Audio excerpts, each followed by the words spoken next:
រូបអូននឹងហើយគឺជាវាសនានៃបងបានជារៀមផ្សងចងក្តីស្នេហាណាស់ថ្លៃសូមអូនមេត្តារក្សាឲ្យនៅមានន័យលួងត្រាយើងខ្សែជីវិតបងរូបអូននឹងហើយគឺព្រំលិខិតចាមករៀមខំស្វែងរកទៅមកជួបផែនគូផងស្នេហាលាដៃចាប់យើងទាំងពីរតួអង្គឲ្យត្រឹមត្រូវត្រង់ចំណុចគូព្រេង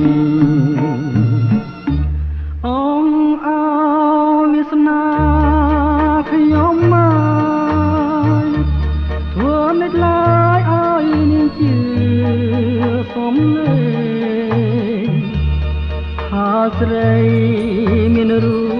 បស្រស់មេគឺជាគូព្រេងទឹកអត់សង្ស័យ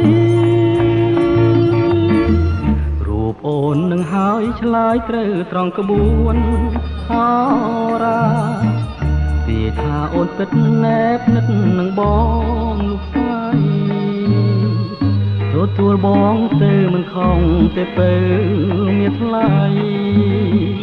កុំកែសង្ស័យទៀតណាអូនណា